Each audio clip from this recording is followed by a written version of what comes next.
ಚಿಕ್ಕಮಗಳೂರು ಜಿಲ್ಲೆಯ ಮುಗುಳುವಳ್ಳಿ ಗ್ರಾಮದಲ್ಲಿ ಹಮ್ಮಿಕೊಳ್ಳಲಾಗಿದ್ದ ವಿಕಸಿತ ಭಾರತ ಸಂಕಲ್ಪ ಯಾತ್ರೆಗೆ ಕೇಂದ್ರ ಕೃಷಿ ಹಾಗೂ ರೈತ ಕಲ್ಯಾಣ ಇಲಾಖೆ ರಾಜ್ಯ ಸಚಿವೆ ಶೋಭಾ ಕರಂದ್ಲಾಜೆ ನಿನ್ನೆ ಚಾಲನೆ ನೀಡಿದರು. ಕೇಂದ್ರ ಸರ್ಕಾರದ ಯೋಜನೆಗಳ ಕುರಿತು ಸಾರ್ವಜನಿಕರಿಗೆ ಅರಿವು ಮೂಡಿಸಲಾಯಿತು.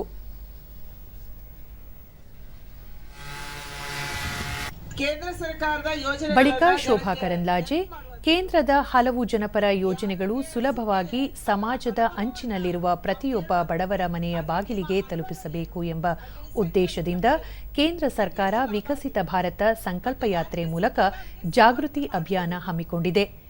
ಸ್ವಾತಂತ್ರ್ಯದ ಶತಮಾನೋತ್ಸವದ ವೇಳೆಗೆ ದೇಶವನ್ನು ಅಭಿವೃದ್ಧಿ ಪಥದತ್ತ ಕೊಂಡೊಯ್ಯುವುದು ಕೇಂದ್ರದ ಗುರಿಯಾಗಿದೆ ಎಂದು ತಿಳಿಸಿದರು. ನೋಡಿಕೊಟ್ಟಿಲ್ಲ, ಎಲ್ಲ ರೈತರಿಗೆ ಸಿಕ್ಕಿರೋದು. ಯಾವುದೇ ಪಕ್ಷ ಇರ್ಬೋದು, ಯಾವುದೇ ಜಾತಿ ಇರ್ಬೋದು, ಯಾವುದೇ ಧರ್ಮ ಇರ್ಬೋದು. ಆಯುಷ್ಮಾನ್ ಕಾರ್ಡ್ ಕೊಟ್ಟಾಗ ಜಾತಿ ಧರ್ಮದ ಅಥವಾ ಪಕ್ಷದ ಆಧಾರದಲ್ಲಿ ಮೋದಿ ಅವರು ಕೊಟ್ಟಿಲ್ಲ. ಕೇಂದ್ರ ಸರ್ಕಾರದ ಜನಪರ ಯೋಜನೆಗಳನ್ನು ಗ್ರಾಮೀಣ ಮಟ್ಟಕ್ಕೆ ತಲುಪಿಸುವ ವಿಕಸಿತ ಭಾರತ ಸಂಕಲ್ಪ ಯಾತ್ರೆ ಬೀದರ್ ಜಿಲ್ಲೆಯ ಹೊರವಲಯದ ಗುಂಪಾ ಪ್ರದೇಶದಲ್ಲಿ ನಿನ್ನೆ ಹಮ್ಮಿಕೊಳ್ಳಲಾಗಿತ್ತು. ಕೇಂದ್ರದ ಯೋಜನೆಗಳ ಕುರಿತು ಕಿರುಚಿತ್ರ ಪ್ರದರ್ಶಿಸಲಾಯಿತು.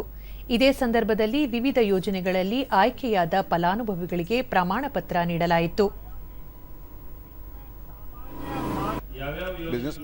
ದೂರದರ್ಶನದೊಂದಿಗೆ ಫಲಾನುಭವಿ ಶ್ರೀನಿವಾಸ್, ಕೇಂದ್ರ ಸರ್ಕಾರ ಜಾರಿ ಮಾಡಿರುವ ಯೋಜನೆಗಳಿಂದ ಜನರಿಗೆ ಹೆಚ್ಚಿನ ಅನುಕೂಲವಾಗಿದ್ದು, ಕಡಿಮೆ ಬಡ್ಡಿ ದರದ ಸಾಲ ಸೌಲಭ್ಯಗಳಿಂದ ಉತ್ತಮ ಬದುಕು ರೂಪಿಸಿಕೊಳ್ಳಲು ಸಹಕಾರಿಯಾಗಿದೆ ಎಂದರು.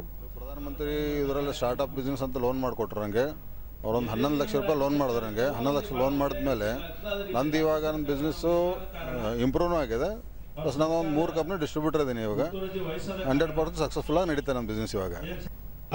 ಶಶಿಧರ ಹೊಸಳ್ಳಿ, ಗ್ರಾಮೀಣ ಪ್ರದೇಶಗಳ ಪ್ರಗತಿಯಿಂದ ದೇಶದ ಅಭಿವೃದ್ಧಿ ಸಾಧ್ಯ. ಈ ನಿಟ್ಟಿನಲ್ಲಿ ಸಾರ್ವಜನಿಕರ ಮನೆ ಬಾಗಿಲಿಗೆ ಯೋಜನೆ ಮುಟ್ಟಿಸುವುದೇ ರಥಯಾತ್ರೆಯ ಪ್ರಮುಖ ಉದ್ದೇಶವಾಗಿದೆ ಎಂದು ತಿಳಿಸಿದರು.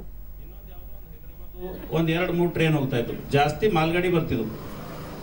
ಆದ್ರೆ ಇವತ್ತು ಬೀದರ್ ನಗರದಿಂದ ಪ್ರತಿನಿತ್ಯ 13ರಿಂದ 18 ಟ್ರೈನ್ಗಳನ್ನ ಹೋಗ್ತಾ ಬರ್ತಾವ. ಅದೇ ರೀತಿ Bidar railway station hi tech railway station ಆಗಿ ಅದನ್ನ ಪುನರ್ ಕೆಲಸ ಪ್ರಾರಂಭ ಆಗಿದೆ. ಈ ಒಂದು ಬ್ಯಾಂಕ್ ಅಧಿಕಾರಿ ದಶರಥ್, ಬ್ಯಾಂಕ್ ಮೂಲಕ ಜನರಿಗೆ ದೊರೆಯಬಹುದಾದ ಸಾಲ ಸೌಲಭ್ಯ ಹಾಗೂ ಜೀವ ವಿಮೆಗಳ ಬಗ್ಗೆ ಜನರಲ್ಲಿ ಅರಿವು ಮೂಡಿಸುತ್ತಿದ್ದು, ಇದರ ಸದುಪಯೋಗವನ್ನು ಎಲ್ಲರೂ ಪಡೆಯಬೇಕೆಂದು ಮನವಿ ಮಾಡಿದರು. ಆದ್ದರಿಂದ ನಾವು ಇದು ಮಾಡ್ತಾ ಇದ್ದೀವಿ. ಏನು ಅಂದ್ರೆ ಮೇನ್ ಆಗಿ ಫಸ್ಟ್ ಯಾವಾಗ ಗವರ್ನಮೆಂಟ್ ಫಾರ್ಮ್ ಆಗಿದ್ಮೇಲೆ ಫಸ್ಟ್ ಮಾಡಿದ್ದೇನು ಅಂದ್ರೆ ಪ್ರಧಾನಮಂತ್ರಿ ಜನ್ ಧನ್ ಯೋಜನೆ.